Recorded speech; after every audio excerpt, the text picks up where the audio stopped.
y en el aire también, que parece una cosa un poco en extinción esto de el economista peronista, ¿no? Que parece que la economía, por lo menos los discursos económicos, César, se lo han ganado otras visiones de la sociedad, de la política y de la economía. Así que te quiero hacer a propósito la primera pregunta, es, bueno, qué es el Grupo Bolívar al que vos pertenecés y qué es lo que plantea en términos de la sociedad argentina, ¿no? Y de la economía que propone el Grupo Bolívar? Es un dictado de pensamiento económico nacional donde nos reunimos distintos referentes de distintos ámbitos, especialistas en energía, en economía circular, en vivienda, y nos reunimos y tratamos de construir, recuperar para la Argentina, dejar de ser una colonia y recuperar la soberanía nacional. Eh, digamos, existen pocos, hemos estado colonizados culturalmente por el neoliberalismo. Hoy los economistas responden a las concepciones neoliberales y nuestro espacio, la academia está, desde la facultad se enseña neoliberalismo y seguimos siendo colonias. Y hemos llegado al gobierno y hemos seguido aplicando los programas económicos que venía aplicando Macri y no hemos hecho peronismo. Ah, La Argentina tiene una decadencia permanente porque estamos colonizados y estamos siendo saqueados y no hacemos nada para evitar que nos sigan saqueando. La Argentina César, en los últimos 20 años nos sacaron 200.000 millones de dólares. César, a propósito justo de lo que decís, bueno, nosotros entendemos lo que decís, es algo que quizás en otra época, en la época estamos rodeando, cercanos a los 40 años nosotros los tres, en otra época, la época de mis padres, quizás no era tan raro encontrar estos discursos en economía. Hoy, insisto, pareciera que hablar de economistas o de economía y de peronismo no van de la mano, no hay una concepción. Perdóname que te pregunte por otra persona, pero para que se entienda, hoy los pibes, los más jóvenes, César, tienen como muchos, no todos, pero hay una sensible mayoría o hay una minoría intensa, como quieras verlo, de jóvenes que tienen como referencia al candidato Milei, y cuando Milei habla de economía no se le entiende nada. Es absolutamente teórico, no se le entiende lo que dice, habla acerca, obviamente desde su visión ideológica acerca de la economía, la universaliza, dice que eso es la economía y no otra cosa. Mi pregunta concreta es, ¿cuál es la postura? ¿Cuál es la economía que te propone Milei traducido a lo criollo, ¿no? Es decir, bueno, lo que va a hacer Milei es esto, más allá de lo que diga que parece complicado a propósito. Para mi ley el mercado va a regular todo, y nosotros los peronistas sostenemos que a partir del Estado, la participación del Estado en la economía es el gran regulador y cuáles son los objetivos de un plan económico. El objetivo principal es generar la felicidad del pueblo, eh, y conseguir el pleno empleo sin inflación. Ese debería ser el principal objetivo de un plan económico. Y el resultado en materia de gasto es un número, una hoja de cálculo, y el neoliberalismo ha impuesto como mecanismo para controlarnos y evitar desarrollarnos que el equilibrio fiscal es una meta a alcanzar, y el equilibrio fiscal es el resultado de una hoja de cálculo que es irrelevante en la economía. Eh, o sea, nosotros, el Estado debe gastar todo lo necesario para generar la demanda para que todo el mundo tenga trabajo. Ese es el objetivo del plan económico, el pleno empleo. No hay otra, o sea, a través del pleno empleo se consigue que todas las personas con un sueldo razonable que le permita vivir decentemente, que pueda tener educación de calidad. Nosotros sostenemos que ser de doble escolaridad hasta la secundaria obligatoria, de tener salud, acceso a una salud de calidad, y acceso a la vivienda. El Estado debe garantizar que todo el mundo tenga derecho a la vivienda, y tenga trabajo. Bajo estos conceptos es el objetivo de un programa económico. y los objetivos que se plantea Milei o que se plantea son números irrelevantes en los resultados económicos Eh, y priorizan el saqueo del país, porque digámoslo con todas las letras, el dólar paralelo, que es el gran objetivo que de los planes económicos, cuánto vale el dólar paralelo, es una ecuación que es a qué dólar los grandes grupos económicos puedan dolarizar los excedentes y fugarlos. Ese es y el precio del dólar paralelo está dado por el contado con liqui y el dólar MEP. Mecanismos que se aplican usando bonos del Estado. El Estado ha naturalizado que los grandes grupos empresarios puedan dolarizar los excedentes y mandarlos al exterior. Cuando se habla, confunden los valores económicos, hablan de como que el cepo es una cosa que es un castigo para la economía. El cepo es una cosa natural que ha venido para quedarse. O sea, nosotros debemos naturalizar que nadie puede ser una cosa normal, poder con peso comprar dólares y mandarlo al exterior. Es una cosa que no ocurre en ningún lugar del mundo.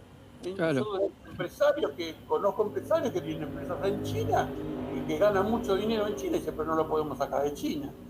O sea, el tema no es que vos te puedas llevar, como hace Bibiloni o el rey del cloro, que tiene un yate fastuoso, es un oligarca argentino que tiene un yate fastuoso en la Costa Azul, con dinero que sale de la Argentina y que lo saca a través de mecanismos que el Estado le facilita.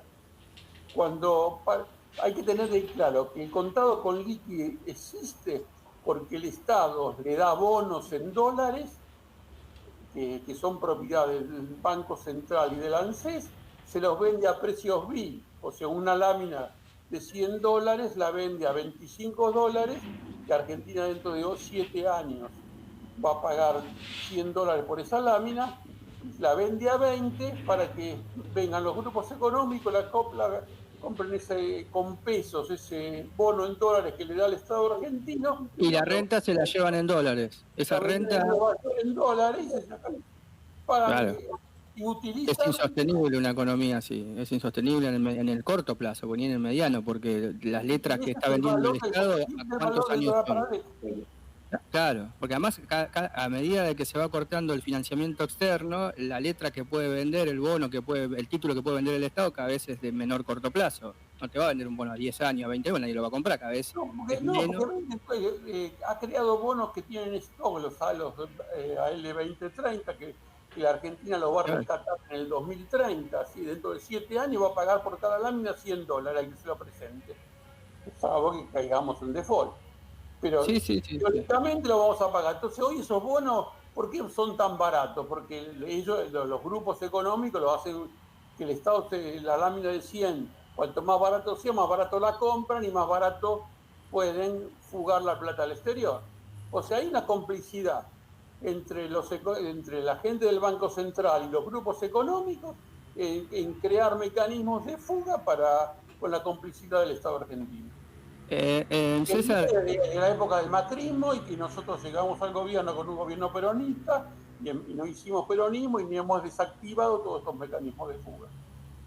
César, a propósito también de lo que estás diciendo, como economista peronista, ¿cuál sería la propuesta para el control del comercio sí, del comercio financiero, ¿no? Externo, ¿no? ¿Qué podría hacer el Estado para controlar el comercio exterior? Digo, el peronismo tiene una historia de controlar, no controlar, administrar el comercio exterior, porque sería equivocado decir que control y se usa de manera peyorativa, sino cómo se administra este flujo de capitales financieros. ¿Qué puede hacer el Estado desde una concepción peronista para que, como bien decís vos, César, esa renta, ese valor agregado que se produce en Argentina, se quede en Argentina y no financie la fuga y la suntuosa vida de argentinos o de quien sea, pero fuera de Argentina?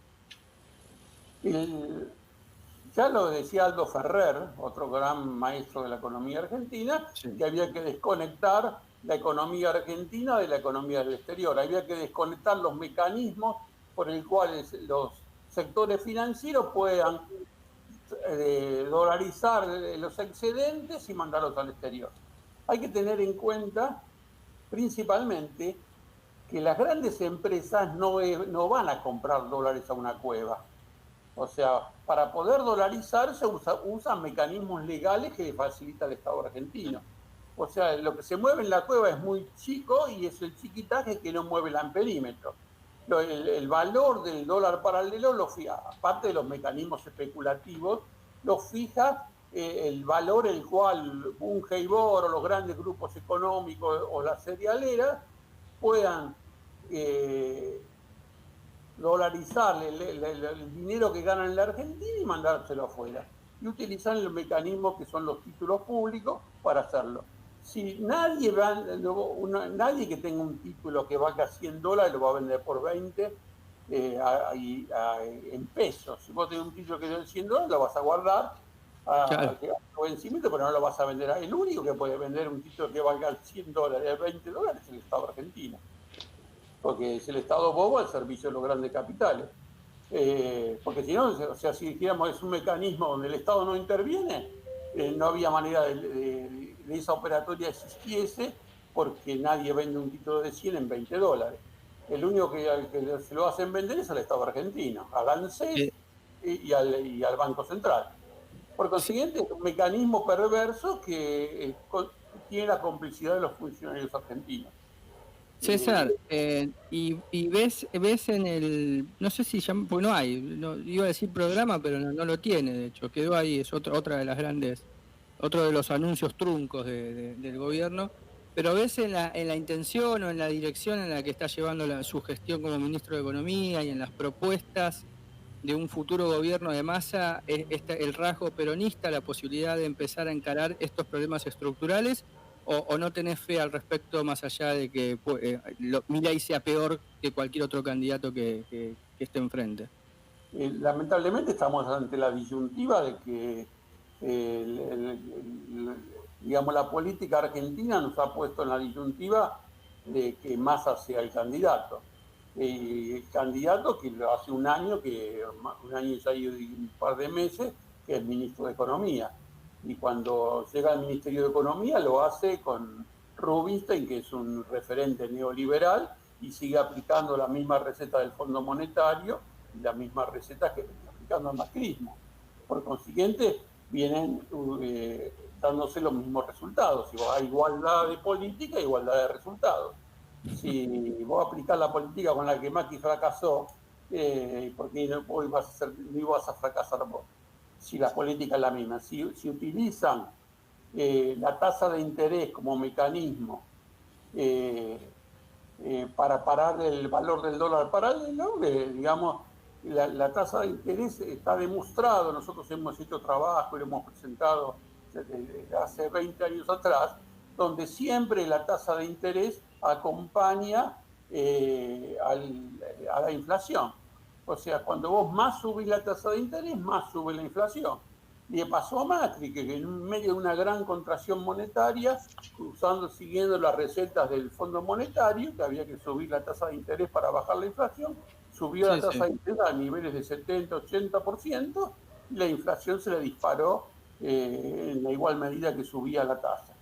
Y si nosotros llegamos al gobierno y aplicamos la misma medida, Macri dice, Massa cuando llega al gobierno dice, vamos, dentro de 2 meses vamos a tener una tasa de 3 puntos o 5 puntos, y resulta que sigue subiendo la tasa de interés y la inflación en vez de bajar sigue subiendo, sigue subiendo, Sí, sigue sí, subiendo. hoy la tasa o la tasa minorista está en 118%, la regulada, y así todo está lejísimo de lo que son lo que es la inflación anualizada o mensualizada, digo, seguís perdiendo Porque igual. no es el camino. O sea, más subís la tasa, porque ¿qué representa la tasa de interés? Es un costo en el valor de un producto. El interés es un costo en el costo financiero. Todo producto tiene un componente financiero que es el costo del dinero, pues, entre el momento que uno compra el material para fabricar un producto y el producto es un producto terminado, todo ese proceso tiene un costo financiero. Inclusive cuando uno lo vende y lo va a cobrar a 60 días, le incluye ese costo financiero. Sí. Cuanto más alta la tasa, es más alto el costo financiero y es más alto el costo del producto. Por consiguiente, más sube la tasa, más sube la inflación porque sube el costo de los productos. Es una cosa elemental que está demostrado, hemos hecho trabajo, se demuestra que si vos tenés un producto que te cuesta 100 pesos y lo tenés que es un producto que lleva un proceso de fabricación largo, un año. Dentro de un año, ese producto va a valer 100 pesos más el costo financiero. Si vos tenés en la Argentina un costo financiero hoy de 180%, el producto dentro de un año va a valer 280 pesos. Y ese va a ser el costo de la inflación, que se demuestra empíricamente que es el mecanismo que se utiliza. Cuando vos reducís, ¿por qué en Europa la tasa es cero? Cuando vos la tasa es cero en Europa, un producto que hoy vale 100 a un año va a valer 100 igual, porque no tiene costo financiero. Sí. ¿Y por qué en Europa la tasa es cero? Porque los bancos, al ahorrista, los bancos cada vez que necesitan dinero, dan préstamos, crean depósitos, no necesitan del dinero del ahorrista para dar préstamos. Porque yo te doy un préstamo, ¿qué hace la gente? Con todo cómo está ideado el sistema, la deja depositada en el banco y la vas gastando y se la pasas a otro y haces una transferencia bancaria, no es que se llevas el dinero a tu casa. El dinero que crea sigue circulando dentro del sistema financiero. Por consiguiente, los bancos no necesitan, es una mentira neoliberal de que el banco necesita el préstamo de la gente para prestar dinero. Para poder prestarle al minorista, a los terceros. ¿No? En Europa la tasa es cero porque los bancos no le pagan nada al ahorrista por la plata que ellos mismos crean. Entonces la tasa es cero. En Argentina, ¿qué sucede? Todo el dinero disponible se lo prestamos al Estado. Todo el dinero está en manos del Estado a través de las LELIQ. Los únicos los bancos, el Banco Central saca informes y dice que no hay a quién prestarle. Y es que a quién va a poder tomar un préstamo, el que está ahorcado únicamente, que tiene poca posibilidad de devolución, te va a tomar un préstamo. Y hoy los préstamos que te da el sistema financiero son a tasa subsidiada, que hacen bicicletas donde toman un préstamo a tasa subsidiada y se lo colocan en un plazo fijo a una tasa mayor al mismo Estado. Entonces hemos creado una sociedad rentista, y no solo de los particulares, de las grandes empresas, sino las municipalidades, las provincias, los gobiernos, las empresas estatales. Todo el mundo está colocando plazos fijos al Estado argentino. Cuando llegamos al gobierno, el monto de las LELIQ o el dinero tomado en el mercado financiero era 1 billón de pesos. Hoy es 20 billones, 20 veces más. Durante nuestro gobierno, de un gobierno pseudo peronista, o llamado peronista, hemos creado una bola financiera de 20 billones que se paga de intereses hoy por mes, más que todo el gasto social, más que todas las jubilaciones y todos los planes sociales, lo pagamos de intereses a gente que ya tiene dinero. Si no terminamos por que no hay ninguna posibilidad de salida. Te quería preguntar eso justamente, César. Bueno, bien hecho el diagnóstico, ¿no? Faltaba, no te pregunto por el resto de los candidatos porque no tiene sentido, ¿no? Pero sí, hecho el diagnóstico de los dos principales competidores, coincido en tu apreciación, ¿no? Bueno, la política ha hecho que el candidato sea Massa, es una buena forma de decirlo, ¿no? Porque se ha decidido, más allá que sea un buen candidato o mal candidato, o después sea un buen presidente o mal presidente, es cierto que Massa se decidió como candidato del peronismo en una mesa muy chica, incluso en componentes, ¿no? Digámoslo con todas las letras. Se decidió entre Gallos y Medianoche, el candidato del Aguado de Pedro. Nosotros, para que te des una idea, César, con Ariel Tino habíamos preparado un programa y habíamos producido un programa con la biografía de Aguado de Pedro. Estábamos al aire y nos avisan, che, mirá, hay un Twitter de Unión por la Patria diciendo que el candidato era Massa. Tuvimos que desechar todo el programa y empezar a hablar de Massa cuando el candidato era Aguado de Pedro. Pero digo, esa fue la prueba del botón de muestras. Mi pregunta es la siguiente. Yo acompañé a Grabois porque era una alternativa distinta, una posibilidad, una esperanza cierta de que podíamos tener un gobierno que en el fondo hiciera peronismo. Y hoy A eso, Massa es el menos malo de los candidatos frente al desastre que tenemos enfrente. No tenemos otra alternativa que acompañar a Massa porque lo demás puede ser terrible, pero sí, no sí, es sí. el candidato peronista que a mí me hubiera gustado que sea. No, nosotros lo hablamos en el aire, fuera del aire con los muchachos, de que sentimos que la política argentina está en algo parecido, ¿no? No análogo, nada más que eso, a los últimos 20, 25 años de la política francesa, donde un Le Pen fue corriendo por derecha a la sociedad, entonces gana en Francia el que enfrenta a Le Pen, y así ha ganado el menos malo hasta el día de hoy. Bueno, pareciera que hoy Milei es nuestro Le Pen, y Massa sería algo así como nuestro Jacques Chirac o nuestro Macron ahora, ¿no? Y así, espero que no por mucho tiempo, pero así andamos, ¿no? Votando a lo menos peor para que no gane otro. Mi pregunta concreta entonces es, cuál sería desde tu visión económica y peronista, cuál sería la salida peronista a esta crisis si mañana asumiera un gobierno genuinamente peronista? ¿Cuáles serían las medidas que desde la economía se deberían tomar? Mira, un hecho fundamental en la historia económica es cuando Estados Unidos deja de lado el patrón oro. O sea que antes del año 71, digamos, por hacer referencia a los gobiernos peronistas en la época como estaba Perón, se necesitaba tener la moneda circulante, estaba respaldada por el oro que se tenía en la reserva. Uno podía ahí cambiar el peso circulante por oro, un equivalente a tantas onzas de oro. Bueno, cuando el imperio, los Estados Unidos, decide que ya no es necesario, que no van a tener más respaldo, se acaba el patrón oro, entrábamos en la era de las monedas fiduciarias, monedas que son papel que se emite, hoy son numerales anotados en una computadora. Y Argentina ha seguido el modelo como si el patrón oro existiese, pero con respecto a las reservas de dólares. Y hoy el Estado puede gastar todo lo necesario para generar el pleno empleo.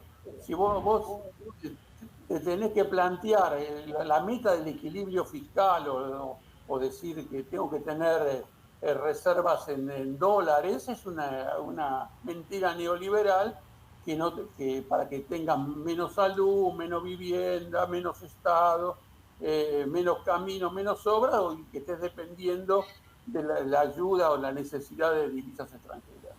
Nosotros, como programa económico, yo digo, la historia lo demuestra, debemos dejar flotar la moneda. O sea, el dólar como mecanismo de flotación para que el Estado no necesite tener reserva de divisas para poder hacer frente al comercio exterior. Nosotros tenemos un comercio exterior superavitario.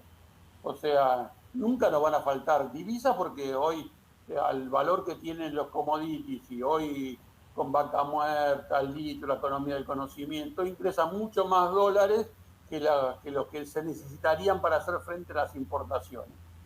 ¿Qué pasa cuando vos tenés un dólar, esta diferencia entre un dólar oficial y un dólar paralelo? Estás subsidiando las importaciones, estás permitiendo que gente traiga un auto barato o una aeronave barata con dólares que le está dando el Banco Central. Cuando vos Para que se entienda, César, para que se entienda, ¿qué es un tipo de cambio flotante? ¿Qué sería? Hoy tenemos un tipo de cambio fijo y cambio paralelo, varios dólares paralelos. ¿Qué sería? O dólar libre sería otra opción. ¿Flotante qué sería? Todo el mundo se usa el tipo de cambio que deja flotar la moneda, que digamos que el Estado no interviene en el valor del dólar. O sea, si vos necesitas importar, vas y compras en el mercado de divisas, vas y compras los dólares para poder pagar la cosa que querés traer de afuera. Y con un dólar flotante libre no se dispararía la inflación más todavía, no se ajustaría el tipo de cambio la otra legal. mentira neoliberal, y eso, si vos permitís que se compre el dólar para el ahorro y la fuga, no te van a alcanzar los dólares. Ahora, si vos, cuando ellos, los neoliberales te dicen que asocian el tipo de cambio flotante con la sacada del cepo, y no tiene nada que ver una cosa con la otra. El cepo vino para quedarse, o sea, no más dólar ahorro y no más dólar fuga. Entonces, si vos dejás que el dólar se utilice solamente para el comercio exterior, que el que exporta tenga que liquidar las divisas en el mercado libre de cambio, y el que necesite importar va y las tenga que ir a comprar ahí, el dólar va a valer 500 pesos como mucho y vamos a tener una moneda de paridad en relación a la capacidad económica de la Argentina comparada con el resto de los países. Eso significa, si te entiendo bien, especificar todo el comercio interior, o sea, que el argentino y la argentina compre todo, haga todas sus transacciones de bienes y servicios en pesos, y no que esté dolarizando, comprando con pesos pero a precio dólar, o buscando la forma de dolarizar el valor de los bienes. Pesos de oro es irreal. ¿Cómo es posible que nosotros somos un país mucho más rico que Paraguay, que Bolivia, que Chile, que Uruguay, y seamos el DM2 para los países vecinos? Que hoy vengan los brasileros y sea Argentina sea un regalo. Nos pasaba como cuando teníamos el dólar real de Menem, íbamos a Miami y decíamos DM4, no DM2.